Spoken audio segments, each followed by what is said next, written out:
This is nannuoshan. I'm Gabriele.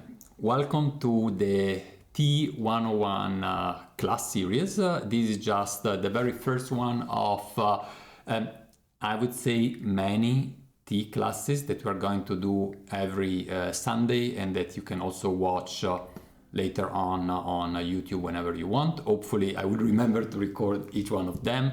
There is no end date to the series. We will complete when we will think and feel that we have completed all the topics. So what's the idea behind this T class and in which extent is different than all the series we've done in the past? First of all, T101, so is a basic course, but in a certain way, I also want to avoid it to be standard or basic, in the sense that there is a lot of information you can find on the web, and while yes, it is easier to listen into a video like this one rather than having to make your own search. On the other hand, nowadays with AI, if you have a specific question, you don't really need to search for it, right? You just take your ChatGPT, whatever AI tool you use, write in your question and you get your reply. So in a way, I wanted also to offer you a little bit more than that, and also something maybe different than what a tea sommelier course may offer. Nowadays there are many tea sommelier courses. They are also relatively expensive, and although there is not an official certification for tea sommelier like there is in wine, there are many different entities that propose their own courses and come up with their own sort of certification, and somehow they are very well done. That's the impression I got with speaking with some tea sommelier and noticing that there is a solid background of information, not only about tea itself, but also about the business behind it, since most of them pay that amount of money because they want to make something out of it, like business-wise. But at the same time, I was thinking I never took a course in tea, and I never had the feeling that I couldn't keep up with the conversation in a way. I never had the feeling that they took a course for a year and I really were missing information with respect to them. So I thought, how did I obtain the information that I know, and how I can convey those to you? And my impression was that well, let's say I'm pretty sure how I got the information. The information I got is just by traveling to the countries of origin. And I think this is also what maybe, if you want, distinguish me maybe from most of them, that I'm traveling to Japan, China, Taiwan very often. Like this year, I've already been twice in China, once in Taiwan and once in Japan. And I've been doing that for the past 15 years or 15 years plus.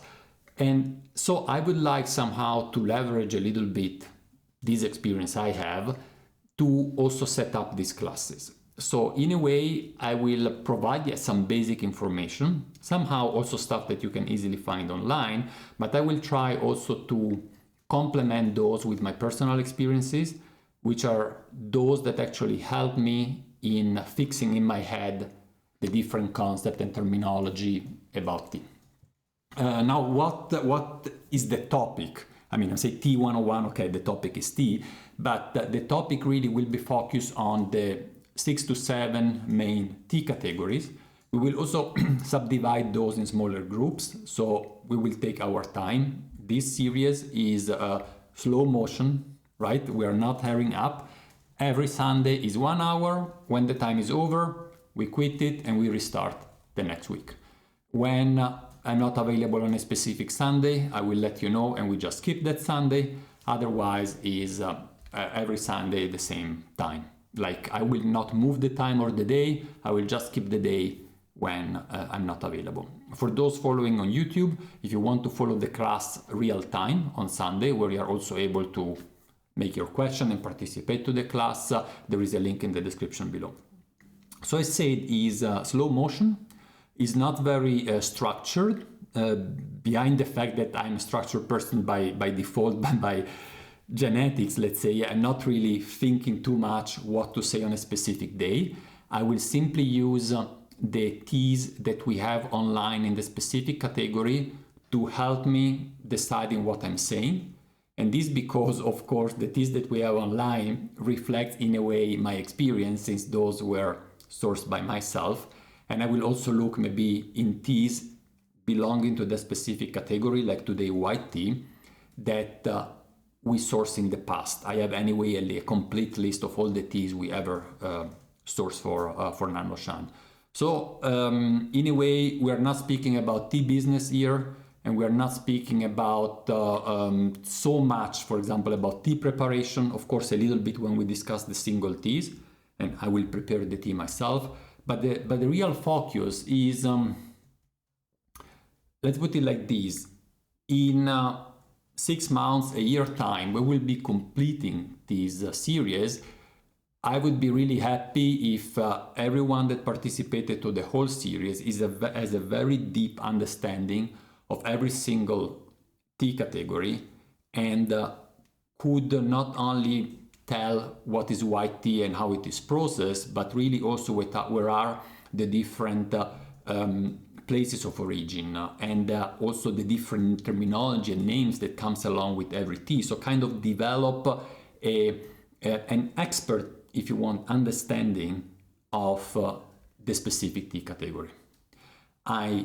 Let me say also that I'm not gonna to double check every information that I'm telling you, and tea is not really a science. There are information and there are opinions, and you know, take it or leave it basically. And if you think that I'm not telling the truth, and I'm certainly some of you would like to comment in the YouTube below and say, oh no, this is not true, this is not 70 degrees, it's 80 degrees and so on, feel free, you know, whatever you want. If you think that you are right and I'm not, you might be actually right.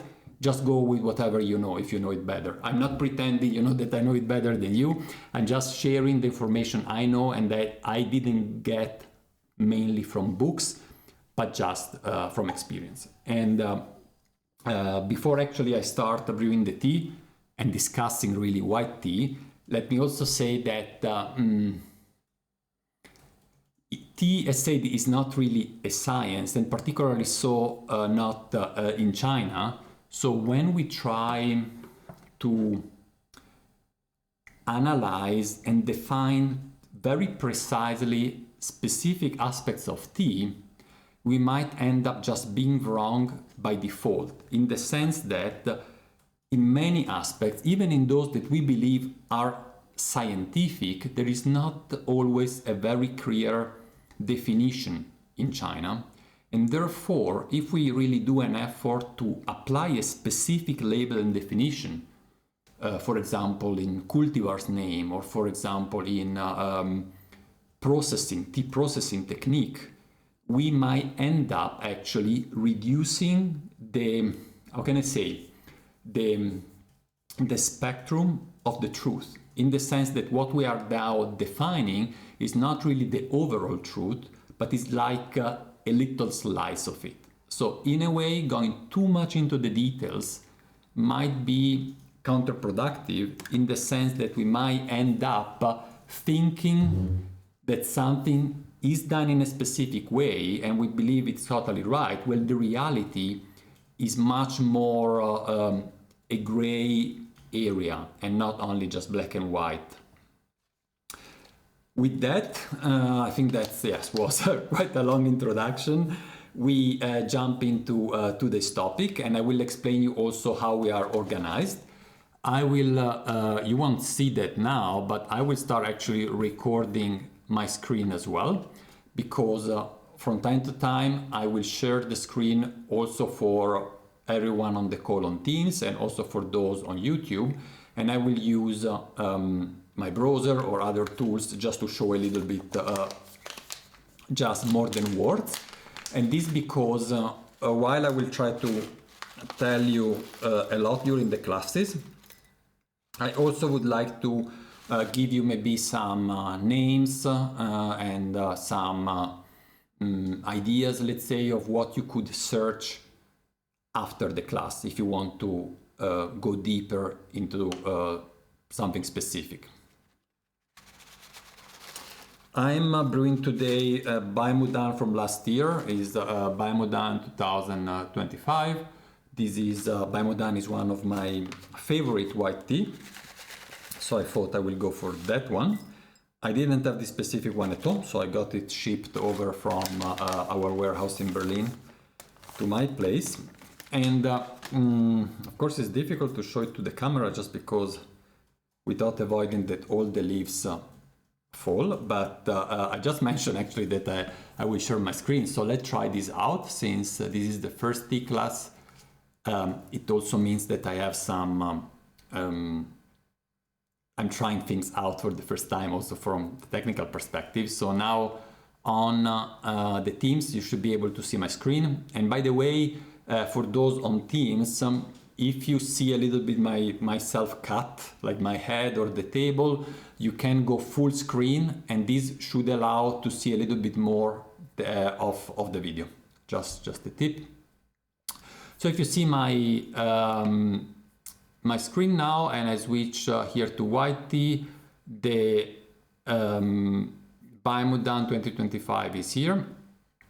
So I click on it, and I can just show you the tea. And it is a tiny bit darker actually now, since the photo was done a year ago when we just got it in the warehouse. But it's very similar to what you see there on the screen. And as you can see here on the side, I will also use these to write a few words. Let's say Baimudan, white peony, because it's easier for me to do like this, and you can take a screenshot at the end or check it out in YouTube if you don't have a possibility to take notes yourself. And I will show it every now and then over again. All right, so now that we've also tried this out, and I think you guys on Teams were able to, I'm watching at you now, do a sign with your hand. Were you able to see the screen when I shared it? I don't know, Mauzi, what are you saying? You can unmute yourself. Currently, I see all the faces. You are not sharing a screen anymore. No more, but before I was. No more, yeah. Yeah, okay, that's perfect, thanks. And also the automatic entrance works now. Okay, that's great, thanks. All right, so I'm using a Nishin today. I know the tea. I don't have to taste the tea for understanding the tea. And so when I do tea just for enjoyment, I often use Ishin teapot. You don't see them very often probably in my videos because sometimes Ishin changes a little bit the taste, and often I speak about a specific tea and I don't want to be biased. But since today is not only about this specific tea, I felt taking this teapot that I always use only for white tea. All right, so we got the first name, Baimudan, and this brings us to the origin of white tea. And Baimudan is one of the main types of white tea, together with other 2/3, and the most famous Baimudan comes, Baimudan and also the other types, the most famous white tea, let's say, comes from the northeast of the Fujian province in China. This is also said to be the place where white tea was invented. So like if you, speaking about AI, actually I didn't try this before. We can try together. Let's do like this. We can try together what AI says when we ask him where is white tea from. And as you can see, these classes, I say, are not very focused. I diverge all the time, and it will be like this. Like I really don't want to just rush through and simply how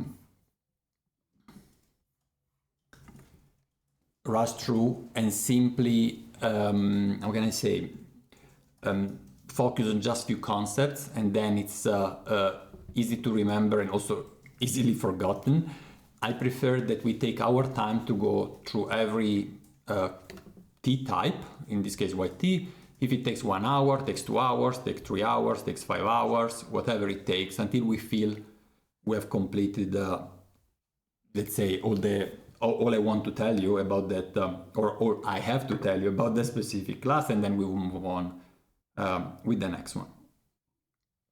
So now if we ask, multitasking is difficult, so I will ask ChatGPT in a moment. Let's say, where and when was white tea invented, maybe?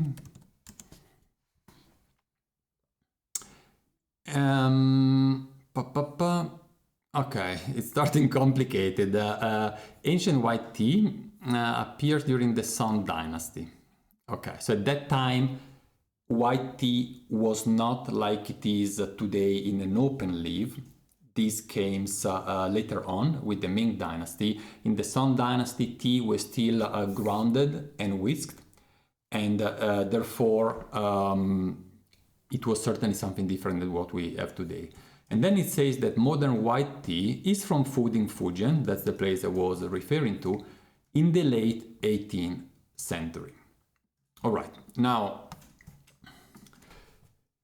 I think you can read AI and make up your understanding this way about what is white tea. And if you exclude the white tea from the Song Dynasty just because it was whisked like it is a matcha today, and so probably was something very different, and you ask yourself when people really started producing white tea the way I'm drinking right now, if you ask ChatGPT, it tells you at the end of the 18th century, which is much later than oolong and even later than black tea.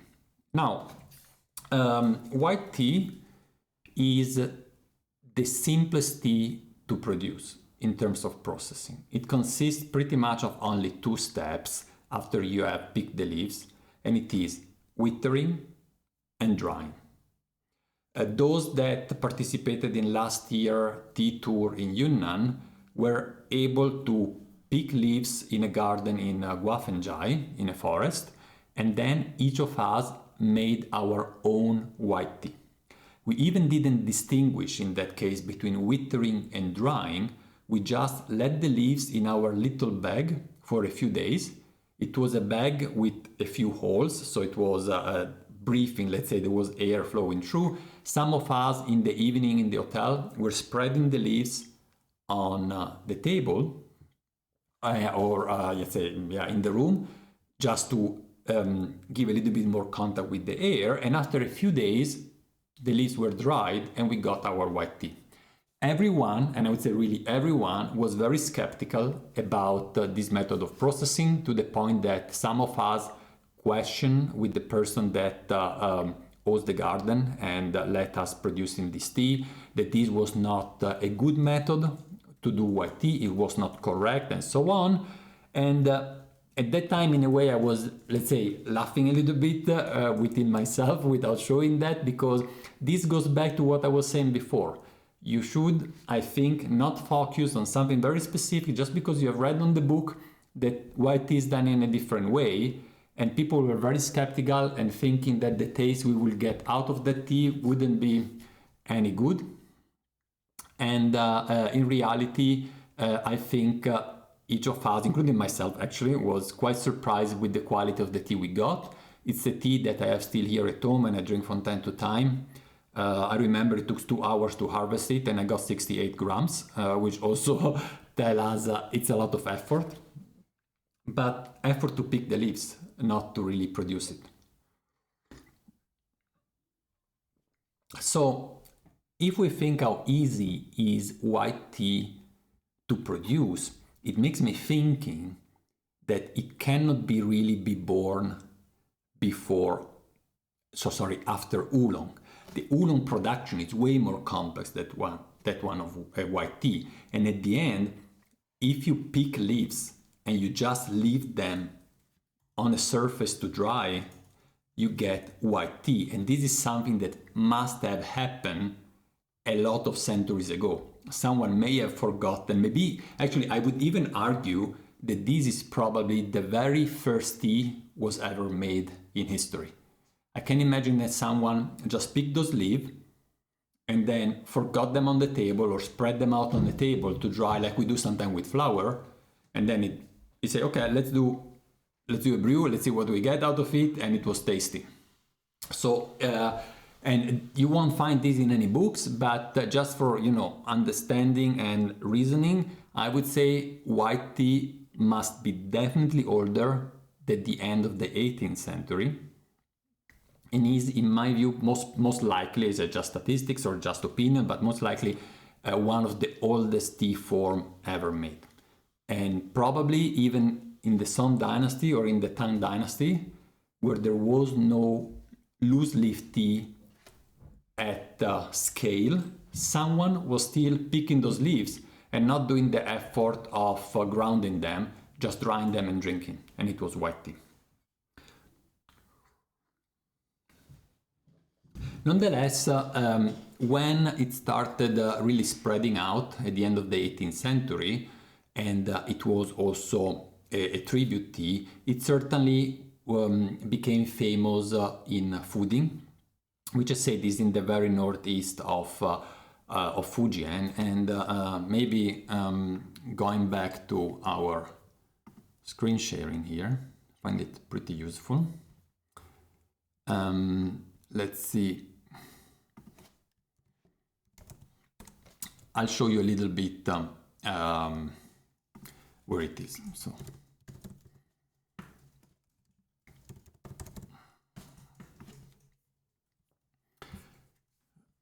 So this is Fujian here. It's just opposite of Taiwan, and in the very north of Fujian, along the coast, there is the county, I think it's the county of Fuding. This is the place where the most famous white tea comes from. And this is the place that also helped categorize the white tea in 3 to 4 categories that I will describe to you in a moment. Maybe what should we do now? Okay, let's write down the different type of white tea. I would say of Fuding Bai Cha, white tea, and Fuding, just right here, a few name, is this place, and there are basically nowadays 3 main categories, and most of you that are already into tea know them. One is Bai Hao in Gen, which means white hair, silver needle. And then we have the Bai Mudan, and then we have Shou Mei, which is longevity eyebrow. How to write that like this? I hope. And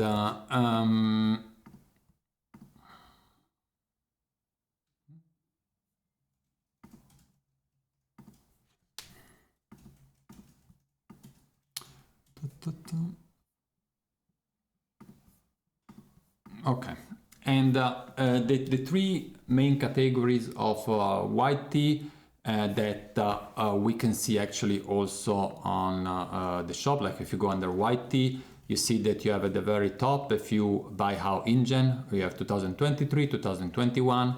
The 25 was already removed from the shop just because it's sold out.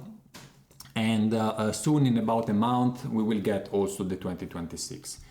Then we have the Bai Mudan, and you can already see from this picture the difference. These are only buds. This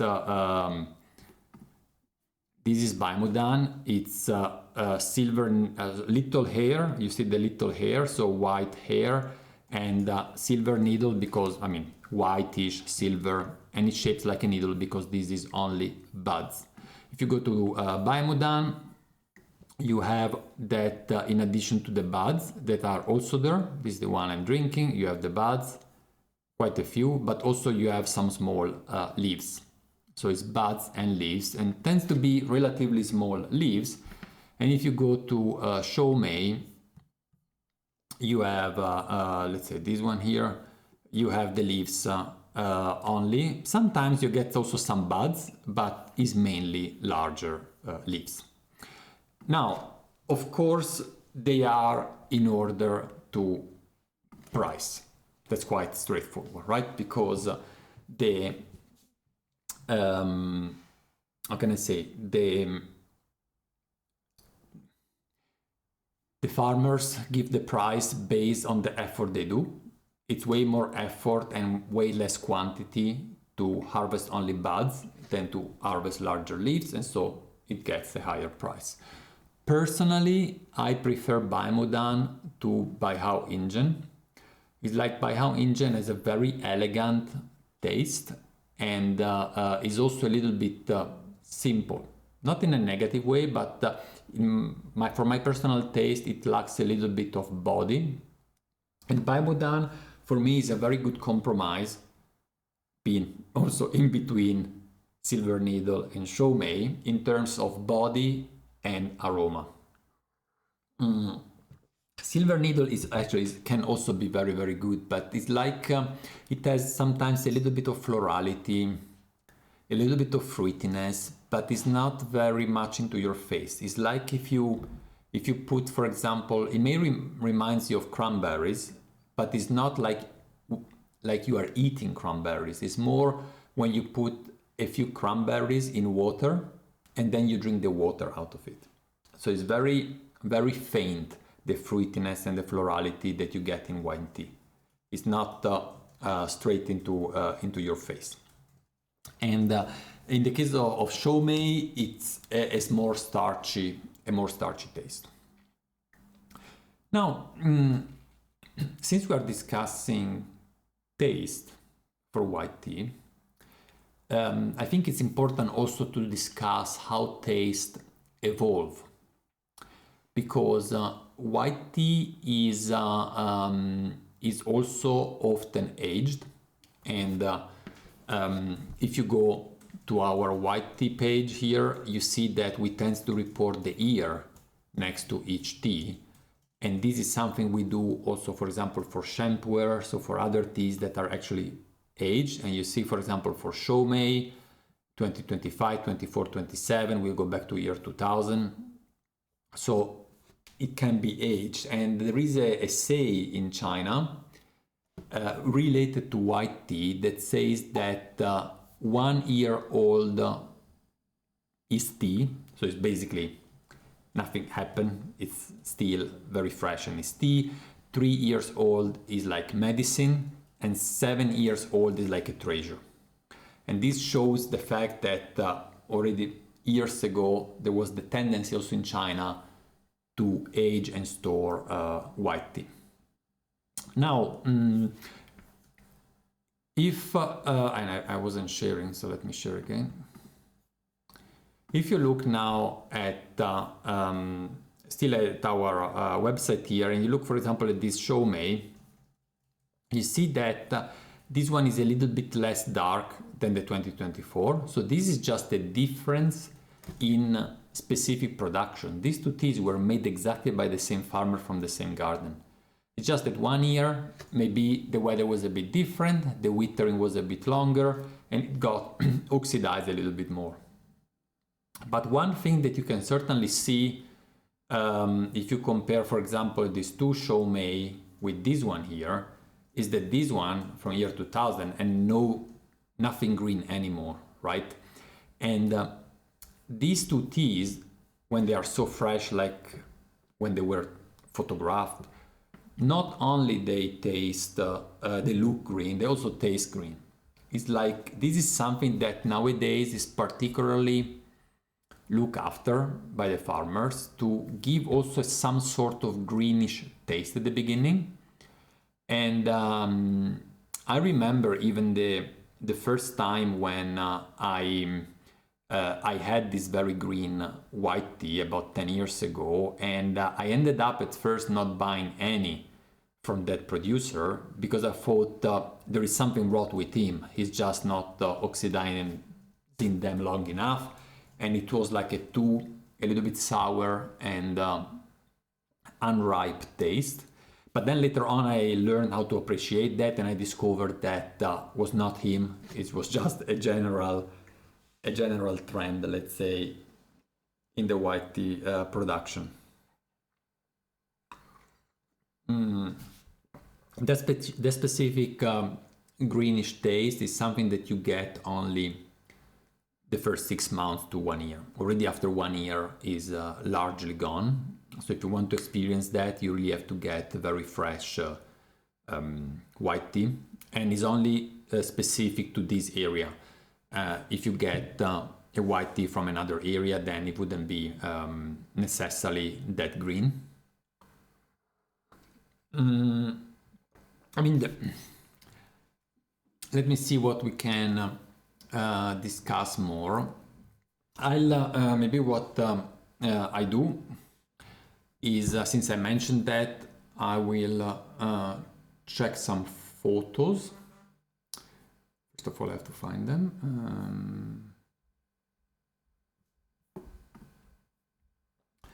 Okay, just I'm checking some photos from previous journey. Just before the tea class today, I just scrolled some photos I take on a year that I was in a white tea production area, and I selected a few shots. And by looking at them, I realized maybe we have to expand our geography about white tea. So I will not discuss today white tea produced in other area than in Northern Fujian. But if we speak about Northern Fujian white tea, we cannot limit ourselves only to Fuding, because that's the most famous place, but it's not the only one. So I think what is worth doing now is to switch here to, maybe I even enlarged this map now.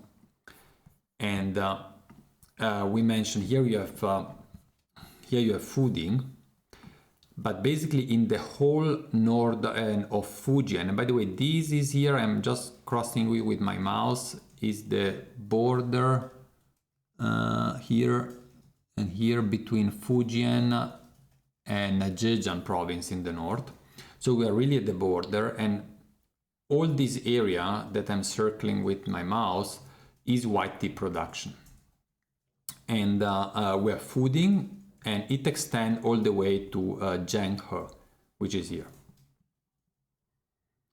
Zhenghe County. And in Fuding, there is, let's say there is Fuding and Fuding. So if we zoom a little bit here, Fuding is up here, the city itself. Here, this is the district area. And then the really interesting part is here on the south. And if I go to satellite mode, you see that here on the south, there is a large area that is just forest. And this is where there is the Taimu mountain, Nannuoshan.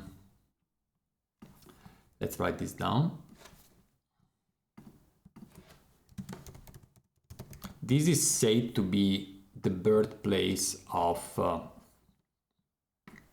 white tea. And well, I cannot tell you if it's really the birthplace or not, but it's a relatively low mountain, up to 800 meters. But since you are directly on the sea and you see the sea while you go up the mountain, it really feels like a real mountain, although it's just 800 meters, 2,500 feet. And now the main tea market in Fuding is arguably, I would say here, Tiantou. So you see that is a smaller town here just south of the big Fuding town here, Tiantou. But here is where most of the tea is sold. But if you go there, you are at the seaside, is everything pretty flat. And you don't really get the feeling, if you are there, that tea is good tea produced around that area. You might have people coming from the mountain selling tea there, but there is also plantation around this area that is just low altitude. And while if you go more south up the mountain in this region, this is where the good tea is coming from, where there is also more a focus on ecological production and less, let's say, quantity and more quality. And a name that you might hear over and over again is Panshi, that I see here. By the way, you see that Dianto is called Diantogen, and Panshi is called Panshigen. Gen just means city, so it's just Panshi, let's say. And I'll write it here, Panshi. Panshi is on the back side, if you want, of Taimoshan. Panshi is here, and if we look at you see that this Panshi is here. Is on one side you have Taimoshan and all this forest area, and also on this side is less inhabited. So you have mountains a little bit all around Panshi. And the Panshi area is, to what I found so far, maybe I'm still to discover something, is where the best white tea I know comes from, right? I mean, also Taimoshan has extremely good white tea, but Taimoshan can be really pricey, especially if you go up the mountain because it's so famous. While in Panshi, you have still expensive, it's quite famous, but a bit more affordable, and I say they have more a focus on ecological production and is a more natural environment. So nowadays all the fresh white tea that we source for nannuoshan from fooding tends to come from the Panshi area. I will write here also Dianto, since I mentioned it, and you know those are just words. You can then enter in AI and ask what's the difference between Dianto and Panshi in the frame of white tea, and if you provide these additional indications, then it might tell you that I didn't try, but it might tell you that Dianto is a larger area and lowland, while Panshi is more ecological gardens and higher mountains. All right, now before I show you some pictures about white tea and places I've visited, I wanted to show you also the larger production area in Fujian. And I mentioned that it stretches from Fuding all the way to Zhenghe. Looking at the scale down here, this is about maybe more than 100 kilometers or 100 kilometers. So it's relatively a large area. And I would say Zhenghe is the second center for white tea production in the northern Fujian after Fuding. Other places are Bailing. I don't know if I find it now, but Bailing is very close to Fuding. Should be somewhere here.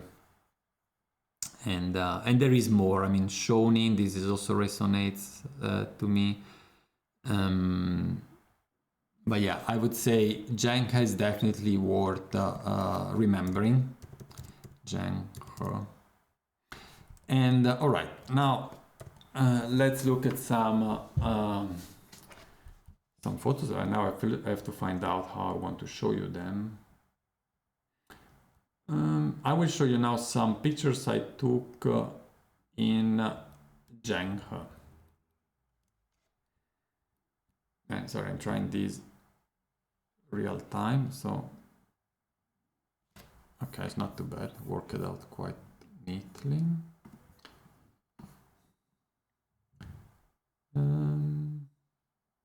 Okay, good. So what do you see here on the screen is white tea withering on the top of a roof, and this brings me to deepening a little bit white tea processing. And we already mentioned that white tea is withered and it is dried. And although it sounds simple, and the way that we did last year with the tea tour was fairly simple, just tea leaves in a bag, you can imagine that you can set the tea to way different conditions for withering and drying. In this specific case, what we see, the tea is outdoor. Must have been a cloudy day because it doesn't seem to be directly under the sun, but or maybe it was. And what you can see on this picture is that these down here and this one here are greener than the others. This is because they have been there for less time. So white tea, let's look at the other photo. These are also very freshly, probably just a few hours before. And these are dark. I don't know why I don't see the thumbnails here.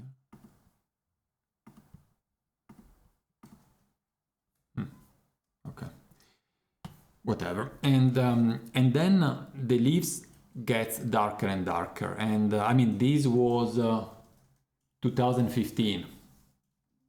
So it was long ago, it was end of March, beginning of April 2015, so long ago. And I ended up buying no white tea from Zhenghe that year, although I spent quite a few days there just because it didn't convince me.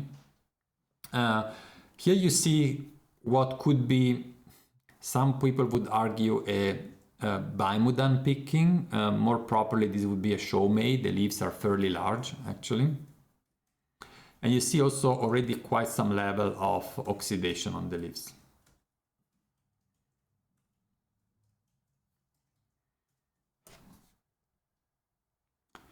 Here you see it even better, the difference between freshly picked tea and tea that have been there for a while.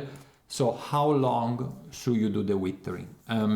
Mentioned before, it took to us, and I see some of you are online, it took to us last year at least 3 days, maybe even more than that, to get the tea really dry. And withering, some people may be very strict in the definition, and you might read that it is only a specific amount of hours that the tea should wither under the sun. And you might also hear that if you do the withering indoor, is not proper white tea. I personally think it's all white tea, and it's just different way of processing it, and it's just a very wide spectrum of processing options that you have, and I will show you a few through the pictures. And whether I don't know if there is really a right and a wrong way. I would say as long as the tea tastes to you, then it's fine. But there are certainly some aspects of the production that are driven by maximizing the quantity of leaves that you can do. I mentioned before that white tea today tends to be fairly green, and fairly green means also shorter withering, so shorter oxidation, shorter withering before you dry the leaves. And one could argue that the reason why they do that is because they don't want to spend too much time in withering, so they want just to make it green and go up to the next one, right?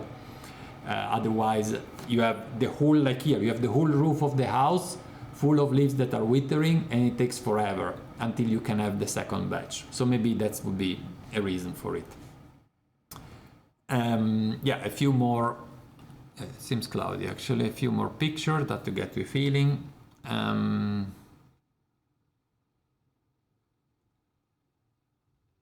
Very common to use these round, I don't know if it's bamboo or what, that is round wooden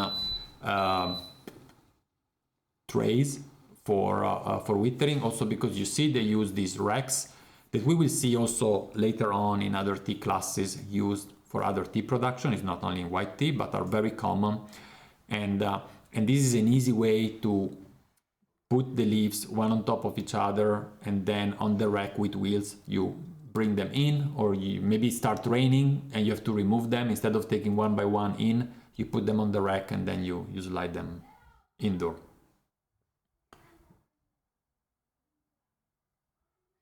you see how they spread the leaf very thin when they start the withering, and then as the leaves lose the water, hours later, or maybe even days later, they do thicker layers of leaves that you can see here. Let's say there are, you can do the withering outdoor. You usually start at the sun, but you know, what if you are unlucky and that day there is no sun? They do tea anyway. And sometimes you shouldn't pick tea if it has been raining, but if it has been raining for days, at a certain point you don't want to wait that the leaves grow, otherwise you cannot do any silver needle anymore, because the leaves are grown up and you don't have the buds anymore, so you pick them anyway, and then you have to find a way to remove that moisture from the leaves. So there is not a strict way to do white tea, because at least weather condition changes, and also the leaf size and the location and so on. See if I have other pictures here. That's it. Let me see what's coming up next. Okay, this is also an interesting topic. And I think, you know, I like this because I hope you guys like as well. It's just that the photos really help me to remembering also what I've seen, and maybe add more layers into the discussion.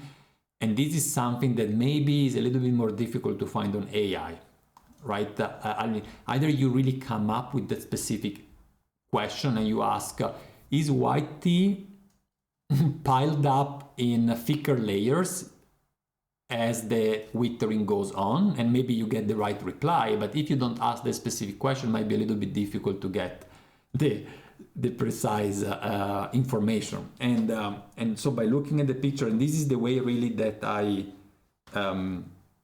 learned tea myself, and I have a way more harder time to remember information about tea if I haven't experienced them myself. And I'm aware not everyone can travel there, so I try to convey as much as possible through the pictures. Let me see. Okay, I have these three pictures that are also interesting. And here you see, this is actually, I'm interested. Someone is brave enough, for the people that are on the call, to guess if it is Baimudan or if it is silver needle. And those that are watching YouTube can also make your guess. You can write. If you are too shy to speak, just write in the chat. I won't tell who is writing. Silver needle. Someone say silver needle. Anyone else? I'd say Baimudan Wang. Baimudan Wang. Baimudan Wang. This is because the person that I said I will not nominate wants to show off, but so you can have, no, I'm just joking. You can have the Wang, which means king, is a higher grade of Baimudan. Baimudan Wang, Baimudan king, is particularly small leaves. Almost the leaves are as tall as the buds. And yeah, I mean, in a way, you were both right. And if you see the next one, what happens here? This is a very good picking for Baimudan Wang, I would say. But at the same time, you see that here, here we have buds. And these buds here were just created taking these and removing the little leaves. I should have more picture of these. Let me, just a sec. I have to find them so that you see what I mean.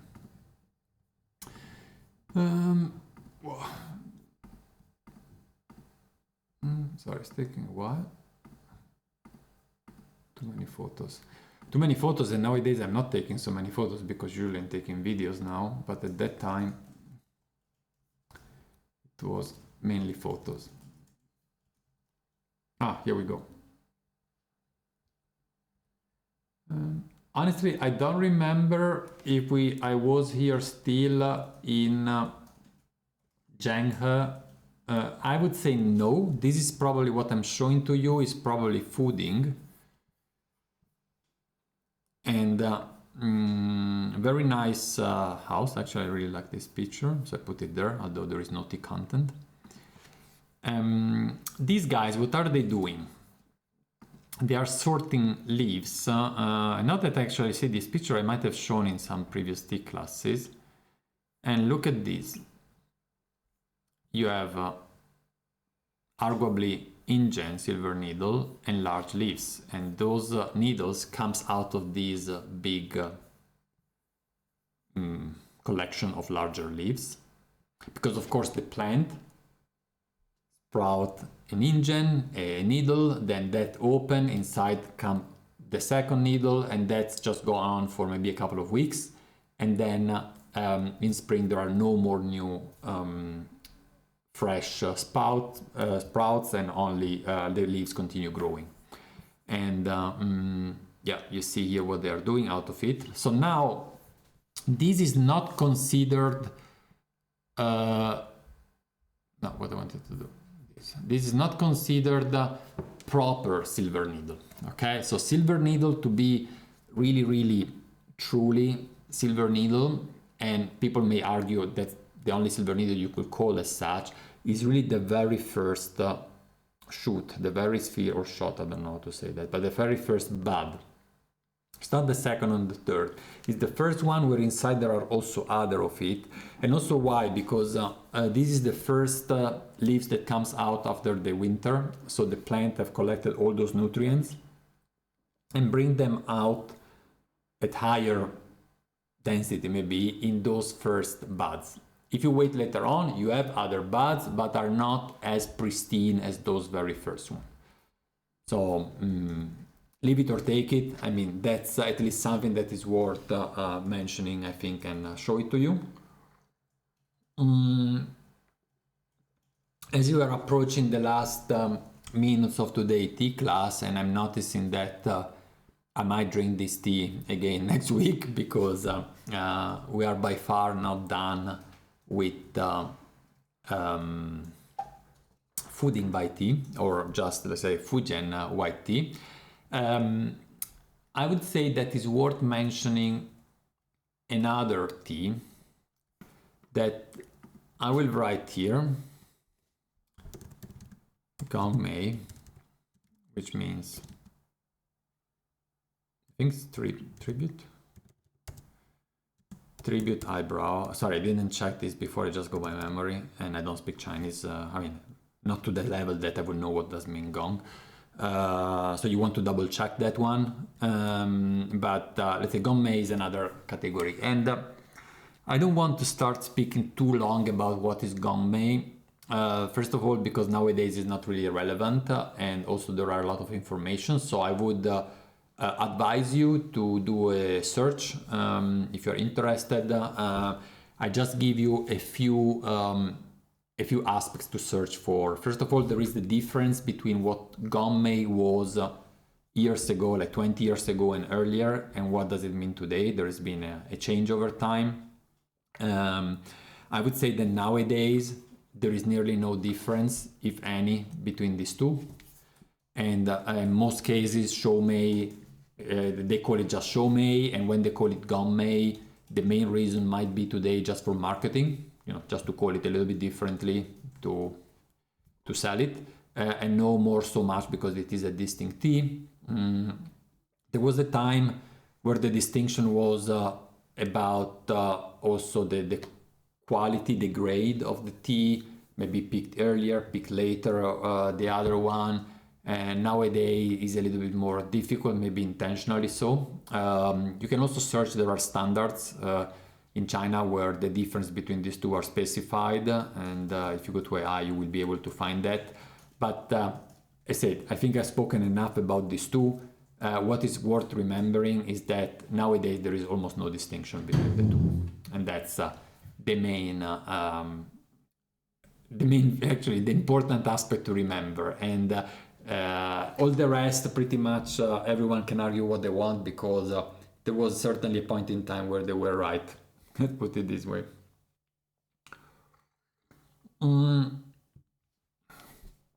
Let me see, what do we want to discuss in the last few minutes? It has to be something where we can really complete in 5 minutes.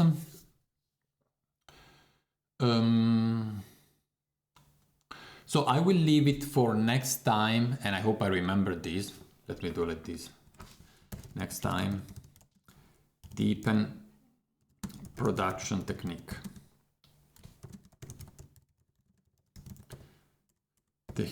Because you know, it's like traveling in those places and seeing how white tea is produced in fairly different ways and used in different machines, regardless of whether are the very, very famous place like nannuoshan. I have some picture that I took on the mountain, so I can show that to you, or Zhenghe or other places. What I realized really is that there is a multitude of ways to process white tea, and that is not necessarily related with the quality of the tea or how I perceive it, how I like it. And so I think we should spend a little bit of time to review those different techniques without me wanting me to be complete in that overview, but just to show you a few realities that I've seen over time, so that you get a feeling about it. Arno is speaking about the cultivars of Fuji and white tea, so maybe thanks for the question. Someone is brave enough to make a question on the screen. And so yes, let's conclude then with the cultivars of white tea. It's also not an easy topic to complete really in a minute or two, but if there is one cultivar that you want to remember, is the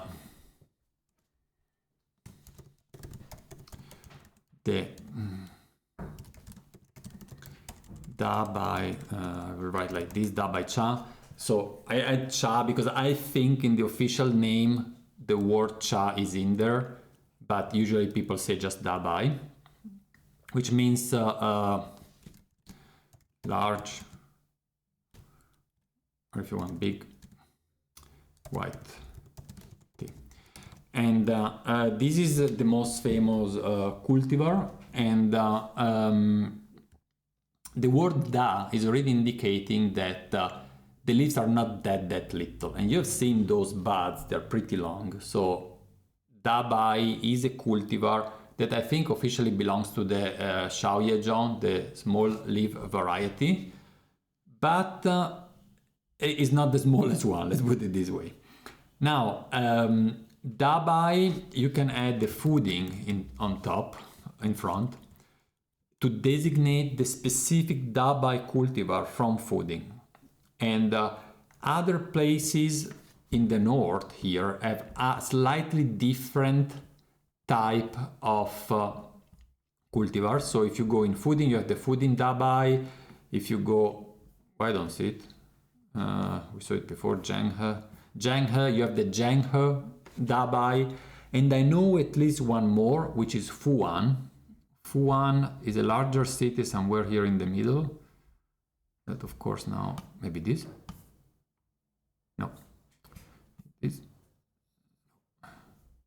This? Yeah, Fuan, here. Fuan is another city, and there is also a Fuan cultivar. So they are all called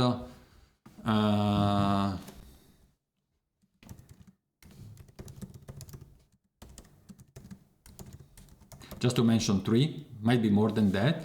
And the main difference, as far as I've seen, of course, the shape of the leaves is a bit different, but really the main point here was to slightly change the time of the year when the leaves start, the bushes start sprouting new, flashing new buds. So there is a slight, maybe 1 or 2 weeks difference in that, if I don't remember wrongly. Now, other type of cultivar that you may hear of is the big here. And it is unclear to me whether this is actually a cultivar or not.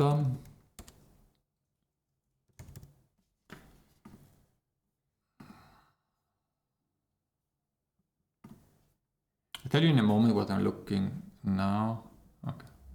So this is bubble carp. For those that don't know it, write it down. Bubblecarp.org is a very, very well done Chinese tea lexicon repository where you can find a lot, not all, but really, really a lot of keywords. And I find it pretty much on the spot and to some extent more reliable than AI. And they say that, okay, they call it Fudi Dahao, and they say that it's probably a cultivar, which, okay, it goes in that direction. I cannot tell if it is a cultivar or not, but I think we have some teas that we designate as cultivar Dahao, and this is the reason for that is that we take the cultivar from the producer. And if a producer says my tea is Dahao, and that's his plant, and I will not argue too much, and especially in the case of here of white tea, and I just report what they say. You have also situation where you have, I heard of Da Bai Hao. Da Bai Hao.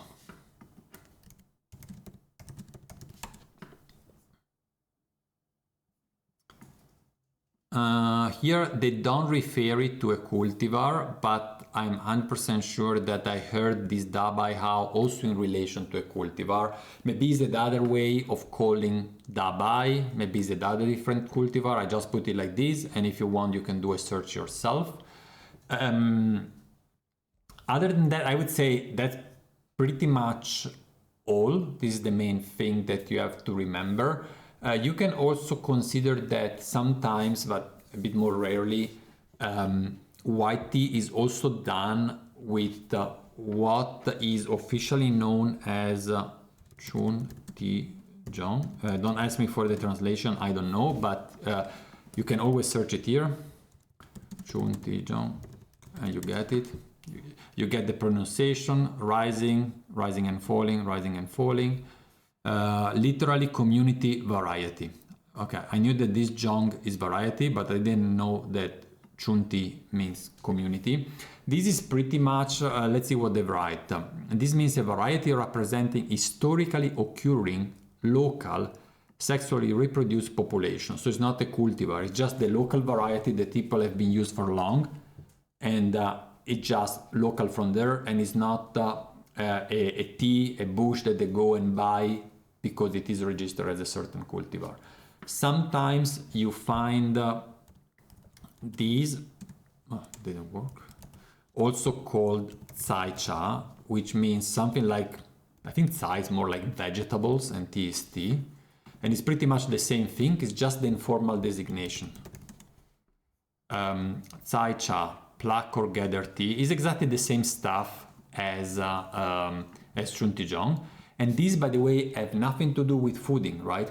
You find Chuntijong and Tsai Cha everywhere you go in China and in other countries as well. If you go to Japan, they just don't call it like this because they're Chinese, but it is just tea that is locally growing there, and they have no clue what cultivar it is. Might be no cultivar at all because it was just sexually propagated.